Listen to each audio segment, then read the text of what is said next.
Hello साथी। तो हम लोग वेद पढ़ लेते हैं। वेद में वैदिक सभ्यता शुरू करते हैं। तो वैदिक सभ्यता में वेद जो है, वेदों के संकलन कर्ता की बात किया जाए तो कृष्ण द्वैपायन थे, जिन्हें हम वेद व्यास भी कहकर पुकारते हैं।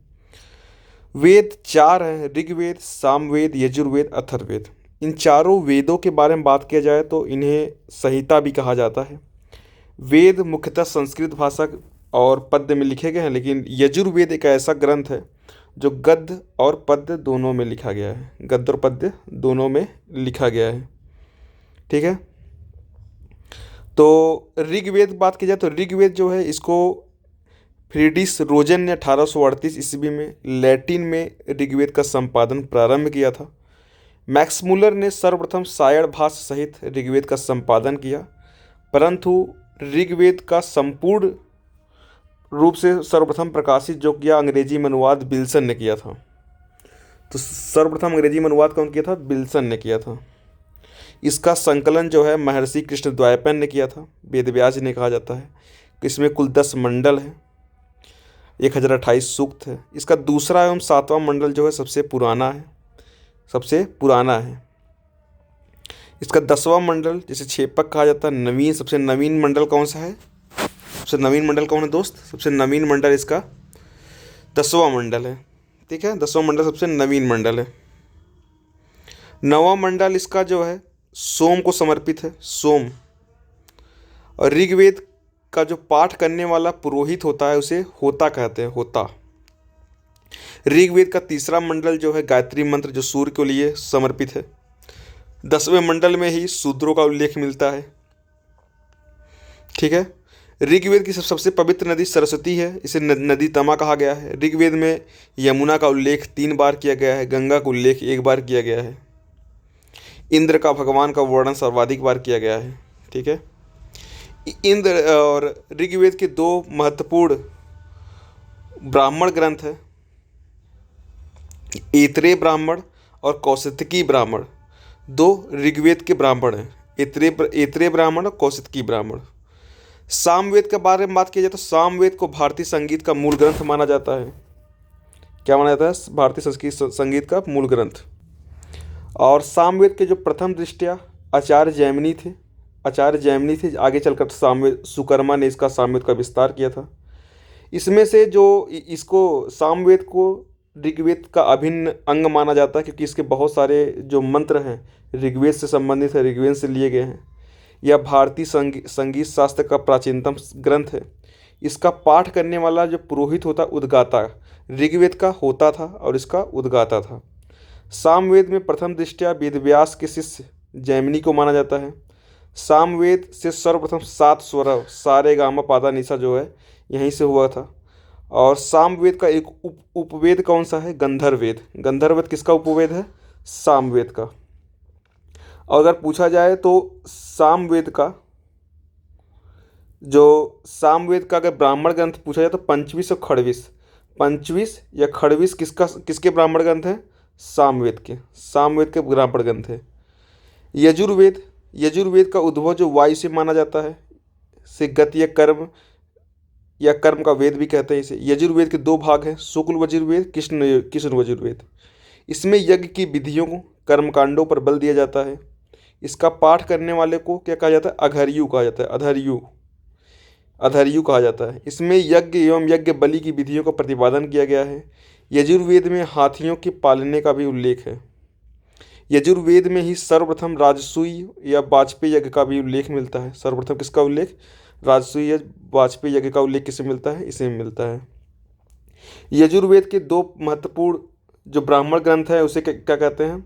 शतपथ ब्राह्मण ग्रंथ, शतपथ और तैत्तिरीय ब्राह्मण ग्रंथ किसके हैं? यजुर्वेद के हैं। अथर्ववेद के बारे में बात किया जाए साथी तो ये अथर्ववेद का एकमात्र ब्राह्मण कौन सा है? गोपथ। एक बात क्या है? गोपथ। इसमें तंत्र मंत्र, जादू टोना, टुटका, भारतीय औषधि एवं विज्ञान संबंधी जानकारी किसमें दी गई? ये सब अथर्ववेद में दी गई हैं। इसकी 2 शाखाएं होती हैं, सोनक और पीपलाद। इसे ब्रह्मवेद सभी भी इसे इसकी जो होता इसके जो क्या होते हैं ऋग्वेद के जो इसके पाठ करने वाले क्या कहते हैं, ब्रह्मा कहते हैं, ब्रह्मा, इसे इसलिए इसे ब्रह्मवेद भी कहा जाता है। ठीक है। अथर्ववेद का कोई अर्डयक नहीं है, अथर्ववेद का कोई भी अर्डयक नहीं होता है। अथर्ववेद के उपनिषद जो पूछा जाए तो मुंडक उपनिषद, मांडुक उपनिषद, प्रश्न उपनिषद। ठीक है। अथर्ववेद में कुरु के राजा परीक्षित का उल्लेख है, अथर्ववेद में ही कुरु के राजा परीक्षित का उल्लेख है, जिन्हें मृत्युलोक का देवता माना जाता है। अथर्ववेद के मंत्रों का उच्चारण करने वाले पुरोहित को ब्रह्मा कहा जाता है, ब्रह्मा। अथर्ववेद में ही सभा और समिति की दो प्रजापति की दो पुत्रियों का उल्लेख किया गया है। ठीक है। अगर साथ ही ऋग्वेद के मंडल देख लिए हैं तो ऋग्वेद के जो मंडल है, प्रथम मंडल में, इस मंडल में 50 सूक्त हैं, कर्ण और ऋषि द्वारा लिखे गए थे। दीर्घतमा, अगस्त्य आदि मंत्र इसमें है। इस मंडल के ऋषियों को शतर्चिन कहा गया है, शतर्चिन्य कहा गया है। इसमें 20 राजाओं के एक युद्ध का उल्लेख है इसी में। ठीक है। इसके दूसरा मंडल ये किसका है, ये गृहत समद ऋषि का है, गृहत समद ऋषि का। उनको विश्व का पहला अभियंत्रिकी माना जाता है। तीसरा मंडल विश्वामित्र का है, इनको पहला धर्मगुरु माना जाता है। विश्वामित्र कुशिक कुल के थे। इसी मंडल में गायत्री मंत्र का भी उल्लेख है, जिसकी रचना विश्वामित्र ने अनार्यों को आर्य बनाने हेतु किया था। ठीक है। चौथा मंडल वामदेव का है, इसमें ऋषि मंत्रों का उल्लेख, इसमें कृषि मंत्रों का उल्लेख है। किस मंडल में कृषि मंत्रों का उल्लेख है, चौथा मंडल में। पांचवा मंडल में आत्री ऋषि का उल्लेख से संबंधित है। छठा मंडल जो है भरद्वाज ऋषि से संबंधित है। सातवां मंडल वशिष्ठ ऋषि से संबंधित है, वरुण देवता को समर्पित है। दशराज युद्ध का जो वर्णन है इसी मंडल में मिलता है, इसी मंडल में मिलता है। आठवां मंडल है कण्व ऋषि का उल्लेख है, कण्व ऋषि का उल्लेख 8वें मंडल में।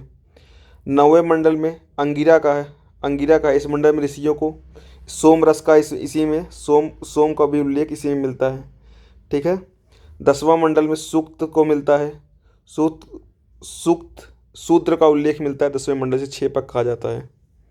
कुछ महत्वपूर्ण उपनिषद हैं, जैसे कि यजुर्वेद के उपनिषद है बृहदारण्यक उपनिषद। बृहदारण्यक किसका उपनिषद है, वो यजुर्वेद का है।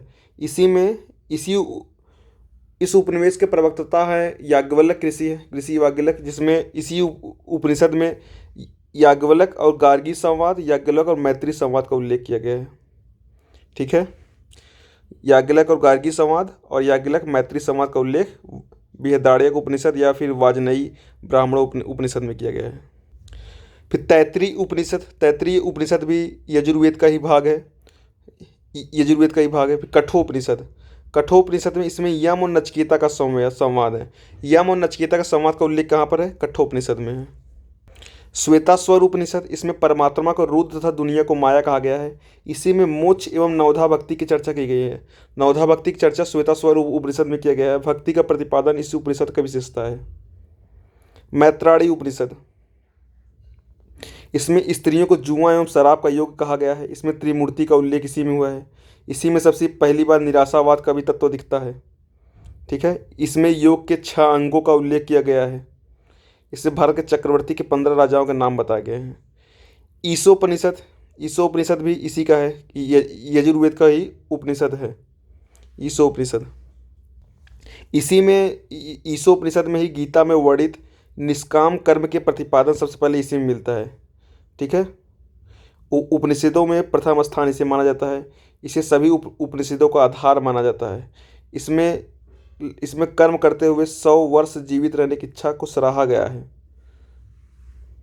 फिर महानारायणी उपनिषद भी यजुर्वेद का ही उपनिषद है। फिर सामवेद के उपनिषद में बात करें, छांदोग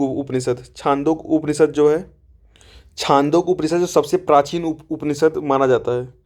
कृष्ण का जो सबसे पहला उल्लेख इसी में मिलता है। और कृष्ण को देवकी का पुत्र घोर अंगिरस का शिष्य माना जाता है, तो ये इसी में मिलता है। इसमें छांदोग उपनिषद, ये किसका भाग है, सामवेद के उपनिषद है ये छांदोग। केन उपनिषद, इसमें ब्रह्मा के स्वरूप का प्रतिपादन करने के लिए गुरु शिष्य के संवाद द्वारा प्रश्नोत्तर शैली पर आश्रय लिया गया है। ठीक है। तो केन उपनिषद किसका है, सामवेद का ही है, सामवेद का ही केन उपनिषद है।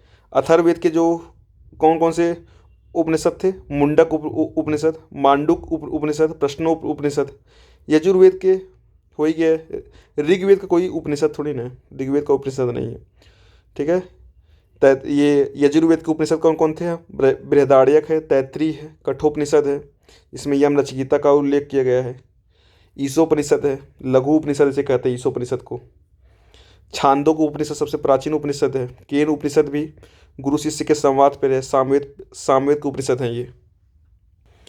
अगर पूछा जाए पुराणों की संख्या कितनी, पुराणों की संख्या 18 है। मत्स्य पुराण, मार्कंडेय पुराण, भविष्य पुराण, भागवत पुराण, ब्राह्मण पुराण, ब्रह्म पुराण, वामन पुराण, वराह पुराण, विष्णु पुराण, अग्नि पुराण, नारद पुराण, लिंग पुराण, गरुड़ पुराण, स्कंद पुराण, पद्म पुराण, कुर्मु पुराण, ब्रह्मवैवर्त पुराण और वायु पुराण।